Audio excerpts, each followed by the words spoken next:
আজ সারা বাংলাদেশে মেডিকেল কলেজগুলোতে দেখলাম ভর্তি পরীক্ষার রেজাল্ট প্রকাশিত হয়েছে। এখানে দেখলাম যে 100-র মধ্যে 74 মানে 74 পেয়েও অনেকে চান্স পায় নাই। অথচ মুক্তিযোদ্ধা কোটায় মুক্তিযোদ্ধাদের নাতি কোটায় সেখানে মাত্র 46 পেয়ে মানে তারা চান্স পেয়েছে, পাশ করেছে।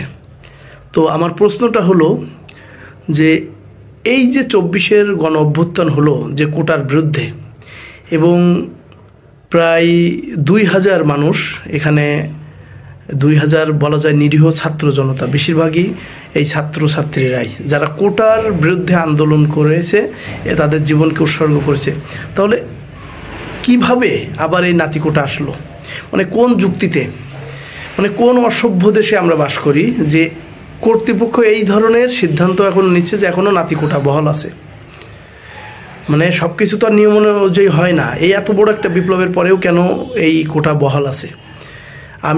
তোমরা যারা পরীক্ষার্থী এবার মেডিকেল পরীক্ষা দিচ্ছ, আমি তাদেরকে অনুরোধ করব তোমরা এর জন্য অবশ্যই আন্দোলন করো।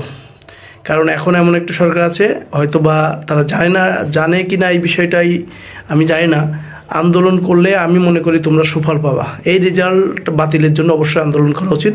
কি ছাত্রছাত্রীদের যারা গার্জিয়ান আছেন, আপনারা যারা অভিভাবক আছেন, তাদেরকে অনুরোধ করব যে আপনারা অবশ্যই সামাজিক যোগাযোগ মাধ্যমে আপনারা এটা নিয়ে আওয়াজ তোলেন, বিভিন্নভাবে কথা বলেন। মানে অবশ্যই এটা নিয়ে একটা আন্দোলন হওয়া উচিত, বিশেষ করে মেডিকেলের মতো জায়গায়, যেখানে একটা স্টুডেন্ট 74 পেয়ে সে টিকলো না, 46 পেয়ে সে কিভাবে একজন ডাক্তার হবে? অথচ দেখা যাবে চাকরির সময় সে আবার ওই কোটা নিয়ে সবার আগে ডাক্তার হবে। এর কাছে কি রুগী গেলে বাঁচবে? সে রুগীর অবস্থা কি হবে? এ দেশের কি অবস্থা হবে?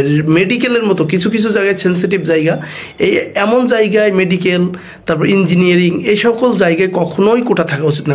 টোটালি তো কোটা থাকা এখন উচিতই না। আর বিশেষ করে এইসব সেন্সিটিভ সেক্টরগুলোতে কখনোই কোটা থাকা উচিত নয়। তো আমি আশা করছি যে কর্তৃপক্ষের শুভ বুদ্ধির উদয় হবে, আমরা সেই প্রত্যাশা করছি।